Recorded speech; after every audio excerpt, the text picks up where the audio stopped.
Shortest guy in the Bible? Nope, that was Nehemiah.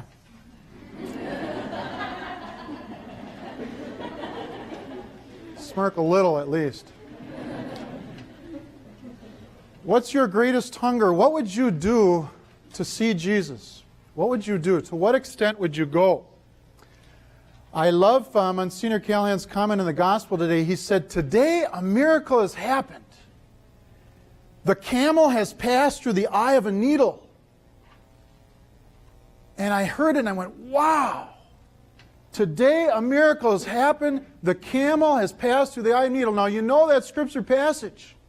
Jesus is talking about the rich. He says, how hard it is for the rich to enter the kingdom of heaven. It would be easier for a camel to pass through the needle's eye. Now Zacchaeus was rich, and here he is converted. The miracle of the camel through the needle's eye. Well, he ran ahead, the short guy, and he climbed up the sycamore tree. I remember I went to Medjugorje in Bosnia, a country over in Eastern Europe. And allegedly, Mary's been appearing there for 25 plus years to 6 individuals who are now roughly 50 years of age. Well, I went there once, and one of the visionaries, Mirjana, was going to have an apparition at 9 a.m. on this particular day. And they had an outdoor tent. And the tent, so it's shaped, long kind of teepee, if you will. And inside were bleachers on both sides with chairs on the floor facing forward, and there was a stage. And at the end of the teepee on both sides was a triangular space that people could see from outside. Because, in fact, the whole tent was full. 1,000 people had gathered. And I showed up between 8 and 8:30 for this thing at 9, and it was so full I couldn't get in. And so I walked around to the back where, kind of behind the tent, where close to the stage, and I looked up, and there in the trees were individuals looking through this triangular space in the tent so that they could see Mirjana, who was going to have this apparition. And I thought, wow, a modern day Zacchaeus. I mean, it does happen. So I'm standing there, and someone came over to me and said, Father, why don't you come around? Well, you're a priest, you come over. I said, no. Other people were here before me. He says, no, you're a priest, you come.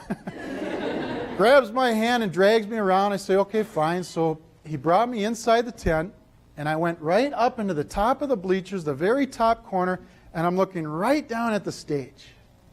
And Mirjana comes in, and we're all praying the rosary. One decade in a different language. So one decade was in English, one decade Croatian, next decade German, then Italian. And she comes in and kneels, she's praying with us, and all of a sudden, the apparition started. Silence. You could have heard a pin drop. 1,000 people. You could have heard the smallest wind. And I got to see her face. No one saw the Blessed Virgin Mary as she did, but I saw her lips moving. Looked like she was talking. Her face looked like it was lit up. It was like serene. And then after it was over, 5-10 minutes later, she kind of collapsed as if she sort of was sad that it ended. To believe or not believe is yours. Medjugorje's private revelation.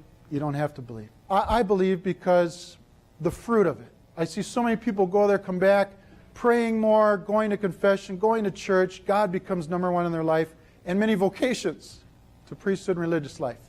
And I look at that and I say that's a good sign to me. Well, I want to share a little rap with you tonight. I'm not going to do it as good as the seminarian who did it the other night. Okay? His name's David Cook. He's from Sioux Falls, South Dakota. And there's a little miracle in his own life. Okay? So David was living a party life. Okay?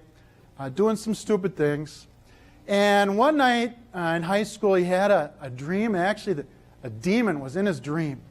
And the demon was the demon of all his sins, was kind of reaching out for him.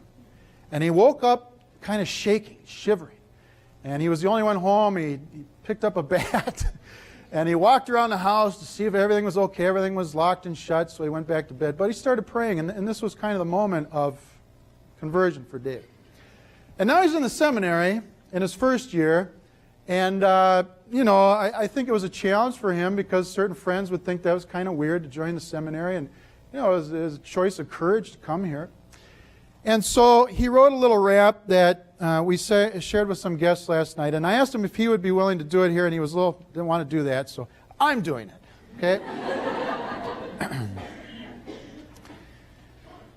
Being here is like driving a spiritual Ferrari, or maybe a gazelle in the safari. God's love is going to flow like a tsunami. From the devil's hand he caught me. So basically I'm in debt, and you can bet that I'm going to give 100% each and every step. My path isn't set, but I have no fear. Delay. Demons aren't kicking me out of here. Since he holds me dear, going to kick in high gear. I was scared of formality, afraid of abnormality, but then God put me back on track to reality. Avoided all profanity, I sorted out morality, invested in my brothers, and we grew together rapidly. God saved me from insanity and made me forget my fear, and now I put my trust in Him to plan out my career. And with the help of my brothers and with Christ ever near, I committed to formation and watching faults disappear. So if His message isn't clear, if you're not sure what to be, whatever vocation you have, discernment is the key. So take a leap of faith, and God will help you see. Pretty good, huh? Yeah.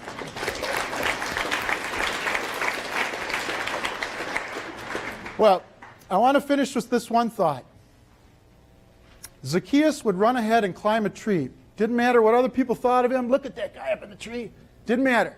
He wanted to see Jesus more than anything else.